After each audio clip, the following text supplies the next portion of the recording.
ನಿಜವಾಗ್ಲೂ ಇದು ಎಂಥ ದುರದೃಷ್ಟ ನಮ್ಮ. ಅಣ್ಣಯ್ಯನಿಗೆ ಯಾಕಮ್ಮ ಇಷ್ಟೊಂದು ಹಠ? ಅಣ್ಣಂದು ಹಠ ಅಲ್ಲ ಅಂಕಲ್, ಪ್ರೀತಿ.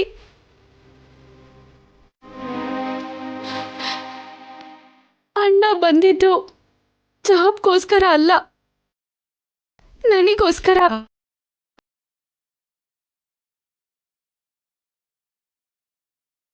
ಏನು ಹೇಳ್ತಿದೀಯಮ್ಮ? ಹೌದು ನಾಣಿ ಅಂಕಲ್, ನಾನು ಇಂಡಿಯಾಕ್ಕೆ ಬರೋದಕ್ಕೆ ಒಂದಿನ ಮುಂಚೆನೆ ಅಣ್ಣ ಬೆಂಗಳೂರಿಗೆ ಬಂದಿದ್ದಾನೆ. ದೇವಿಪುರದಲ್ಲಿ ನನ್ನ ಮೇಲೆ ಚಿಕ್ಕಮ್ಮ ಅಟ್ಯಾಕ್ ಮಾಡ್ತಾಳೆ ಅಂತ ತಿಳ್ಕೊಂಡು ಆ ಕಡೆ ಪೊಲೀಸ್ ಅವ್ರಿಗೆ, ಈ ಕಡೆ ನನಗೆ ಅನಾಮಿಕ ವ್ಯಕ್ತಿ ಹಾಗೆ ಕಾಲ್ ಮಾಡಿ ಹೇಳಿ ನಾನು ಸೇವ್ ಮಾಡ್ದ.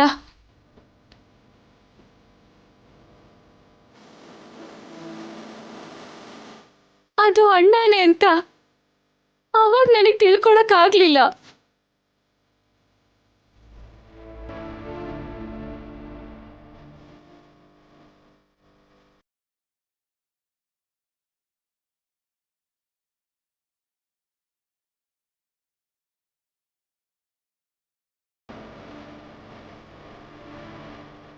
ಅಣ್ಣಂಗೆ ನಾನು ಅಂದ್ರೆ ಪ್ರಾಣ ಅಂಕಲ್.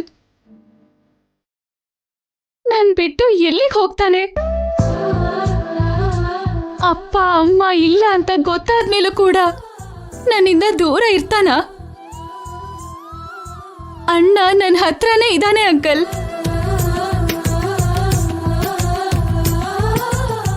ನನ್ನ ಪಕ್ಕದಲ್ಲೇ ಇದ್ದಾನೆ. ನನ್ನ ನೋಡ್ತಾ ನನ್ನ ಸುತ್ತ ಕೋಟೆ ಹಾಗೆ ನಿಂತಿದ್ದಾನೆ.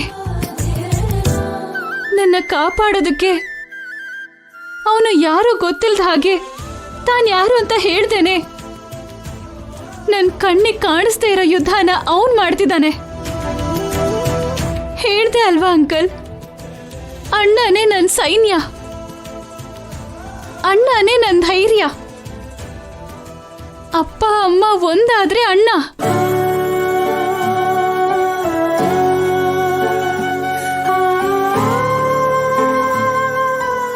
ಏನಿನ್ ಹೆಸರು? ರಂಜಿತ್. ನಿನ್ನ ಹೆಸರು? ಅಶೋಕ್. ನೀನು ಬೆಂಗಳೂರಿಂದ ಬಂದಿದ್ದಲ್ವಾ? ನೀನ್ ಡೆಲ್ಲಿಯಿಂದ ಬಂದಿದ್ಯಲ್ಲ. ಮ್ಯಾಮ್ ಫ್ಯಾಮಿಲಿ ಬಗ್ಗೆ ನಿನಗೆ ಗೊತ್ತಾ? ಗೊತ್ತಿದೆ. ನಿನಗೆ ಗೊತ್ತಾ? ನನಗೆ ಗೊತ್ತು. ಹೌದು, ನಿನಗೆ ಗೊತ್ತು?